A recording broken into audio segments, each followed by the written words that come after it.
I believe that it's getting worse.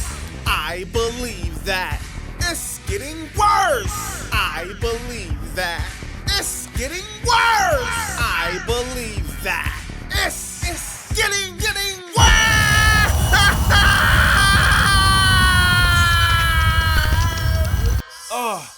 Paul Levesque. You mean to tell me this is the best you got for one of the biggest PLEs on your calendar? You should be embarrassed by the amount of slap that was displayed yesterday. Hey, brother, let me let you in a secret. Come here. A concert between Joe Hendry and Danhausen is literally the last thing anyone wants to see. It's equivalent to getting a t-shirt from, I don't know, That Farm or something. Nobody wants it! Oh my God, I am so sick of Danhausen, and it's to the point where I don't want to hear anything that have anything to do with anybody named Dan. I don't want to see the old UFC fights from Dan Severn. I don't want to watch old football games with Dan Marino. I don't even want to watch old wrestling matches from Daniel Bryan.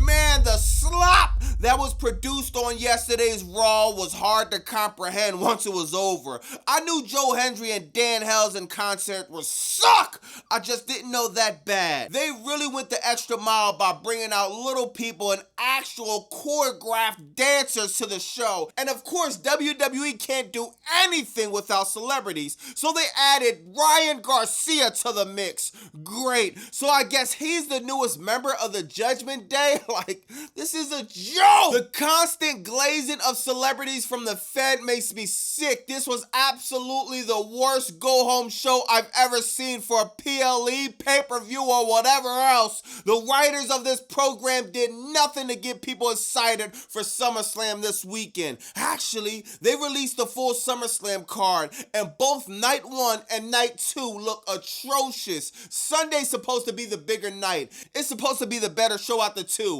and it looks disgusting. But to be honest, y'all, picking between both of these cards is like choosing between getting hit by a train or falling out of an airplane. Both of these cards suck! And it's sad. Triple H seems to have some sick obsession with Danhausen. The booking of this guy needs to be studied. They got Danhausen t-shirts, hoodies, slippers, jackets, capes, masks, boxers, flags, hats, shot glasses, coffee mugs, human monies. Yeah, they really have Danhausen human monies now. They even got a Danhausen freeze truck that'll be in Minneapolis with his whole face on it. They even selling fake Danhausen teeth in a jar. Oh my God, this is unbearable to watch. And to make matters worse, the African-American nightmare, Raheem and CM Punk, both have championship matches coming up. And literally a week before their match, they have a live event hyping the crowd up, getting them all ready by both of them literally kissing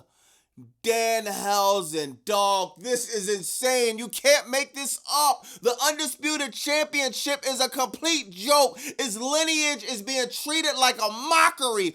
Undisputed means above all, more important than everything else. It means the champion of all champions. WrestleMania comes around, they're defending the Undisputed Championship on a Saturday. SummerSlam comes around, they're defending it again on a Saturday. WWE has successfully ruined what this championship was supposed to be. Speaking of WWE ruining stuff, it's crazy, man. Looking at this SummerSlam card and not seeing Carmelo Hayes is a travesty. Somebody who had a great US title run and has an interesting storyline with Trick Williams right in front of them, the Fed refuses to tell the story for whatever reason. Or Javon Evans, someone who's been one of the biggest highlights because of his in-ring performances, has no storyline and nothing booked for this year's SummerSlam. And worst of all, you got Bron Breaker, who's being transformed from being a dog into a cock recently because he hasn't been doing anything except playing the third wheel while Maxine Dupree is all over Austin Theory. This is crazy, and let me tell y'all that this was shot during commercial break. God, the burial of Bron Breaker is next level. And even Dominic Mysterio, he had the opportunity to face John Cena twice in the last year he was ever gonna be wrestling, and the Fed has done nothing significant with this guy. It's almost been a full year since he did anything anyone really cared about. Last year at SummerSlam, Dominic Mysterio was facing John Cena for the Intercontinental Championship. This year at SummerSlam, Dominic Mysterio is facing Danhausen in a Human Monies on a pole match. Man, when this guy signed his contract, I hope he made sure he had two things, y'all: a parachute and an investigator, because his downfall needs to be studied. Gosh, man, isn't his nickname Dirty Dom? We might need to reverse that and pick him up some all-purpose cleaner too. Oh, why you say that, Bobby Monsoon? Well, look where he was and look where he's at. It's obvious that the Fed is doing damn dirty. Oh, why you say that, Bobby Monsoon? Exclusively on BobbyMonsoon.com. Y'all asked for it and it's here. The Why You Say That t-shirt. I want to thank everybody that's copping the merch, that's liking, commenting, subscribing, hyping, everybody in my lives multiple times in the week, all the people in the chat. I want to thank everybody, man. Y'all really helped the channel grow. Thank you from the bottom of my heart. BobbyMonsoon.com. And Why You Say That shirt now. Back to the content. Raw started off with one of the most dumbest segments known to man. They got the steel cage up raised above the ring. For what reason, I have no idea. They're doing a weigh-in with Brock Lesnar and Femi. Dog, what weigh-in where a dude only takes off his shirt? Femi has these heavy sweatpants on. He still has his shoes on. I don't know if his socks are dirty. I don't know if his feet look weird, but bro still is fully clothed doing a weigh-in. This is what I'm talking about when I mean the incompetence of this company, the idiocracy, I don't even know if that's a word, the stupidity of this creative team. This made zero sense. Bro only took his shirt off. You got Paul Levesque sitting there shaking Femi's hand. For what reason? I don't know. Actually, I do know. I think bruv wanted to show off his new hair transplant that he got from Turkey. Great job. If you ask me, Triple H, you need to get your money back, but that's just my opinion. Brock Lesnar comes out to the cage. He locks the cage. Femi starts cutting a stupid promo. It's just like, dog, this whole segment made zero sense. They was cutting a promo on each other. Femi gets mad and he beats up all the police officers. I'm gonna tell you why this segment meant no sense, right? Femi, you're in your 20s, right? Great. I'm pushing 40. Let me tell you a story about Rodney King and the LAPD. Matter of fact, I'm just not even going to tell you because we got to go through the rest of the slot for the night. Just Google Rodney King and the LAPD. If that thought even crossed your mind, LAPD would have been beating you with a baton, stomping you out. You wouldn't have made it to Hell in a Cell. You wouldn't have made it to WrestleMania next year. Your career would have been ended right there if the thought even crossed your touching a police officer.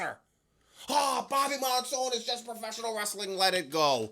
Okay, I'm going to let it go. Thank God that Femi didn't kill one of the officers, though, because he botched a power bomb. Dude almost landed on his neck, but I got to shout out Femi at the same time because he's the reason why he didn't break his neck. He literally, I think he caught him at the last second or something like that.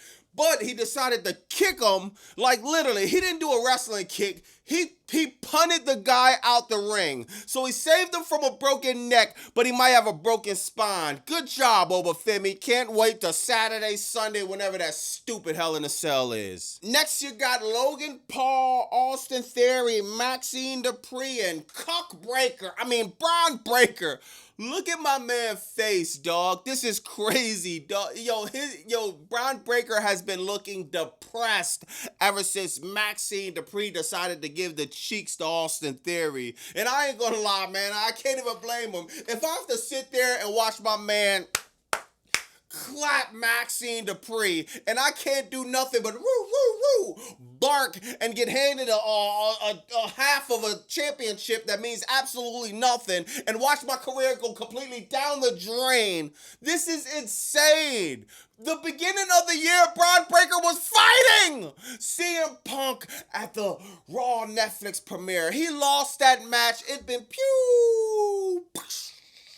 a downward spiral. And that's an understatement, bro. I don't even think like I tell y'all live, bro. There isn't a word in the Webster dictionary for what is happening to Bron Breaker right now. It is pitiful. One of the best talents on your roster, dog. One of the best in-ring performers. Only thing he might have needed was a Paul Heyman. Y'all gave him Paul Heyman, and then y'all used that same Paul Heyman to bury the guy. Wow. They wind up going over on the Catering Academy, which nobody was surprised. And at the end of the match, you had Austin Theory beating up Otis. Actually, he took a chair shot and hit him in the chair with the in the ring post or something like that, man. A good spot for Austin Theory. If y'all listen to me, y'all know that I've been said that when Austin Theory was using a chair to I forgot who he used it on, but he used it on somebody when Bronson Reed got hurt. He kind of snapped. I said, yo, they should have kept that Austin Theory. The Austin Theory with the edge. That's back. He got the girl. Who had in their bingo card this year that Austin Theory will be getting booked here and Bron Breaker will be getting booked here? I don't think anybody had that in their bingo card. If y'all do, let me know. Make sure you call 1-800-BobbyMonsoon.com, but I need to hit the lottery or something like that. I need to go on Prize Picks, FanDuel, something like that, and play some bets when upcoming basketball and football season come on. You gotta be Nostradamus to predict this. Next, you got Javon Evans going over Rusev in a match that meant absolutely no sense. Javon Evans fire, bro. Once again, he did the fire OG cutter. I feel like every time I see Javon in that ring, man, he's doing something innovating. It's just too bad that the payoff is nothing. The payoff is a commercial break. The payoff is main event! Pre-show before Raw on Netflix. Javon Evans, oh my God, if Javon Evans was 45 years old, 50 years old, like Punk, maybe he'll have a prominent spot in WWE. Javon Evans, a young 20-year-old with the world right in front of him, the gold teeth, he could appeal to the younger crowd, the younger demographic. WWE loves the younger demographic, right? Why is Javon Evans missing SummerSlam? Not like it means anything being on the card. This will be the worst SummerSlam of all time. Not like it means. It just shows you the lapse of judgment of these idiots in the top offices in Connecticut at TKO, WWE, or wherever they're at, bro. This is insanity at its finest. Next, you got absolutely the worst segment of all time. This was the worst Raw segment of all time. The concert between Joe Hendry and Danhausen. Then you got Ryan Garcia with the OJ gloves. He comes out of nowhere and hits Joe Hendry with the guitar. Joe Hendry, this guitar is literally made of eggshells. They break that easy. I think eggshells are about 10 times harder than this guitar. You could sneeze and break a guitar, but don't tell Joe Hendry that. He's overselling it. You would think he got hit like Ricky in Boys in the Hood. You would think he got shot in the back. Overselling the guitar shot from Ryan Garcia. Literally, I was about to throw up in my room watching this segment. I hate it. I will hate this segment for all eternity. Then you got the little Danhausens getting beat up by JD McDonough and whoever else was in the ring. Dominic Mysterio, Frog Splash, and Danhausen, and then all three of them, the new Judgment Day. Judgment Day needs to break up immediately. Oh, I guess not. They added Daniel Garcia, Ryan, whatever his name is, Ryan Garcia. This is a joke! Next, you have something happen that literally, I talked about this yesterday. This is probably one of the most furious things that happened yesterday. When I seen this, I was already over on the Joe Hendry and whatever concert. When I seen Ethan Page beat a Hall of Famer like Rey Mysterio from countering the 619 from a ring apron! A ring apron stopped the six. Okay, I can understand the ring apron stopped the 619. But when Corey Graves is, oh man, I think Rey Mysterio hyperextended his knee. What? Can anyone in the comments tell me how in the world can you hyperextend your knee from putting a blanket on it? If that's the case, when wintertime comes up, y'all, I'ma definitely be snuggled up with the BBWs. Cause I can't use a blanket. I might break an ACL. I might tear an ACL. I might hyperextend my knee. I would tell y'all this match was cool, but I'll be lying. I was not excited for this match. I don't care about this match. This is nothing I never seen before. Ethan Page won. Rey Mysterio lying down with a hyperextended knee. This is a joke. This is a mockery of professional wrestling. Shout out to Rey Mysterio, because it's not his fault. It's not Ethan Page's fault. This is the producer who's writing this stupidity. This is Paul Levesque looking at it and saying, this is great, then putting a stamp on it. This is not the wrestler's fault. They're looking at the product. They're looking at the script. They're going out there. They're running the play. Next, you got Top Botch Security.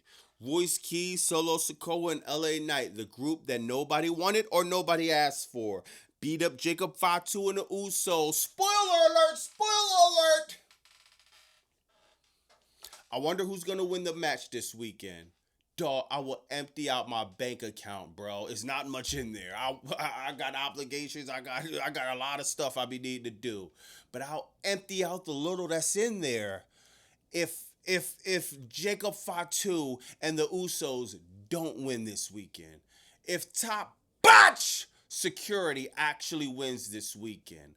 That's how sure I am that Jacob Fatu and the Usos are going to win. How you know that, Bobby Monsoon? Well, WWE does nothing but the same stuff over and over and over and over and over and over and over and over and over and over again. Click, copy, click, paste. Click, copy, click, paste. That's all Triple GPT knows, unfortunately. Next, you got Raquel Rodriguez winning the Intercontinental Championship.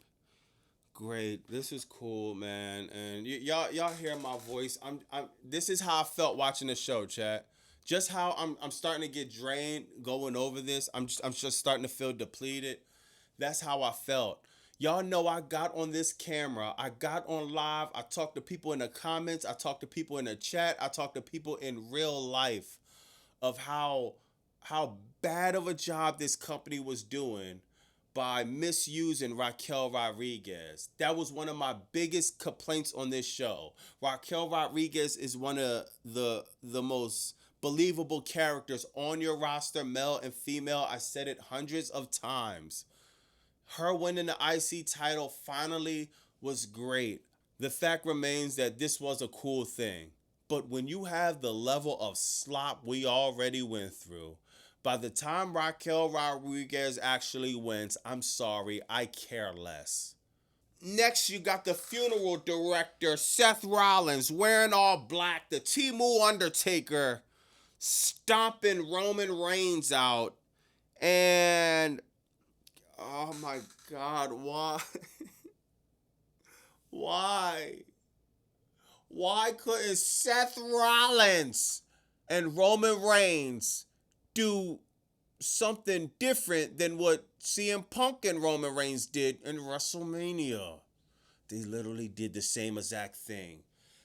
Trade light insults in the middle of the ring. They're going to go this weekend and have a mid to boring, slow, stupid match. If you watch any promotion on this earth, TNA, AEW, New Japan, Stardom, GCW, any other promotion on this earth, you will see better in-ring performances than what the Fed does. There are a lot of great wrestlers in the Fed. A lot of these wrestlers go to other promotions and have matches you wouldn't believe. Ask Chelsea Green, bro. She had a match with Penta that if you watch on YouTube, y'all, you wouldn't believe this is the same Chelsea Green that gets booked. The Fed they produce the most stupid matches. I'm sorry, I'm not impressed. WWE needs to lean heavily on storylines to get anyone excited. You could barely get color. Even though Raquel Rodriguez got color, that was a mistake, like the Lyra Valkyria spot. Why all the women getting their nose busted? I have no idea. You could barely get color. You could barely do anything to push the limits. You could barely do anything innovating. You could barely go on social media and tell your story. You could barely, oh my God, it's like the Fed is tanking on purpose. Let me know in the comments what you think about this slap. I'ma see y'all Wednesday. And I gave the AEW sickos an apology because I said the Mick Foley thing was the epitome of cringe. I said Revolution was disappointing, y'all. I'm sorry, bro. But my God, Revolution looks like one of the great WrestleManias compared to what we just watched and whatever we're about to get this weekend. Let me know in the comments what you think about that. I don't know how much longer I could do this. The level of slop, the level of cringe is becoming unbearable. I'ma holla at y'all in the comments. It's Bobby Monsoon, 215. Like, comment, subscribe. Bow!